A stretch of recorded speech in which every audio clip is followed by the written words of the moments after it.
New York in 1826 by George Pope Morris. 2 years have elapsed since the verse of S.W. met your bright eyes like a fanciful gem. With that kind of stanza the muse will not trouble you, she often frolics with 1 g.p.m. As New Year approaches, she whispers of coaches and lockets and brooches without any end, of sweet rosy pleasure, of joy without measure, and plenty of leisure to share with a friend. 'Tis useless to speak of her griefs of society, they overtake us in passing along, and public misfortunes in all their variety need to be told in a holiday song. The troubles of Wall Street, I am sure that you all meet, and they are not at all sweet, but look at their pranks, usurious cravings, and discounts and shavings, with many engravings and Lombardy banks. 'Tis useless to speak of our dealers in cotton too, profits and losses but burden the lay. The failure of merchants should now be forgotten too, and ascend the prospects of this festive day. For fortune has cheated, the halfpenny completed, and cruelly treated the world mercantile. The poet's distress when fortune oppresses are greater, he guesses, but still he can smile. 'Tis useless to speak of a gaslight so beautiful, shedding its beam through the mist of the night. Eagles and tigers and elephants, dutiful, dazzle the vision with columns of light. The lamb and the lion are added at iron, as word you'll rely on, are seen near the park, from which such lights fly out as wind can now blow out, yet often they are out and all's in the dark. 'Tis useless to speak of the seats of the Battery, they are too expensive to give to the town.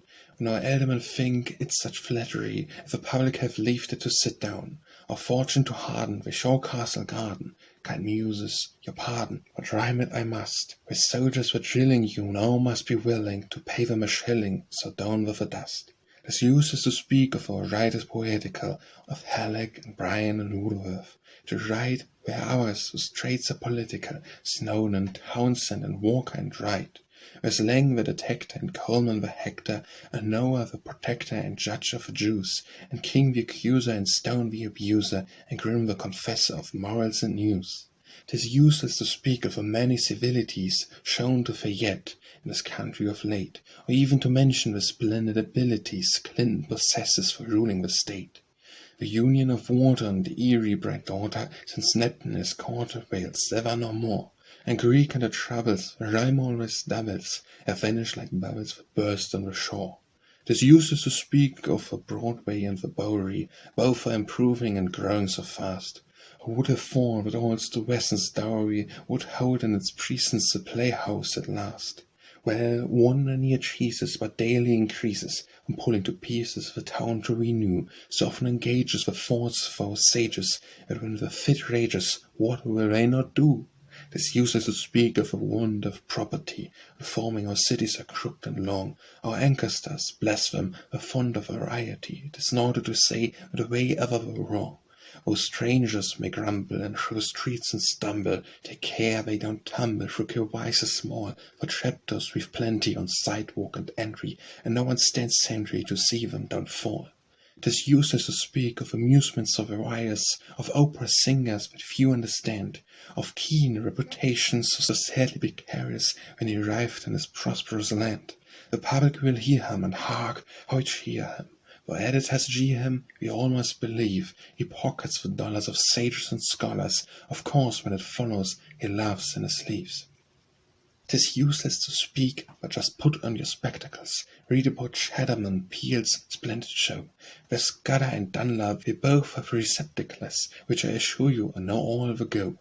'Tis your fault polite too, should giants delight you, and they should invite you to talk at their shapes. To visit with drilling, where Indians are yelling, and handbills are telling of wonderful apes. 'Tis useless to speak of the din that so heavily fill in our senses as midnight drew near. Trumpets and buggles and corn shields so cleverly sounded the welcome of Happy New Year. With Jew sharps and trimbals and musical thimbles, tin platters for cymbals and frying pans too, Dutch ovens and presses, and jingles and glasses, with wreaths of all classes together they blew. When since it is useless to speak about anything, all fixated and laid on the shelf, perhaps it is proper to say now, and when a thing touches the mirror, the day and myself. Our works are not devoted, as you may have noted, to articles quoted from books or out of print. to articles quoted from books out of print, instead of a letter profusely rescatter original matter that's fresh from the mind. Patrons, I greet you with feelings of gratitude, and ladies to please you as ever my care. Nor wish I on earth for sweeter beatitude, if I but bask in the smiles of a fair. Such bliss to a poet is precious, you know it, and while you bestow it, the heart feels content. Your bounty has made us, and still you will pay. And still you will aid us, but some have not paid us, we hope will repent. For holiday's pleasure, where we sever times for it, pardon me, when for so trifling a lay, this stanza shall end it, if I can find rhymes for it. May you, dear patrons, be happy today, for life is so fleeting, and pleasure so cheating, and we are oft meeting with accidents here, should fate seek to dish you, or when may the issue be what I now wish you, a happy new year.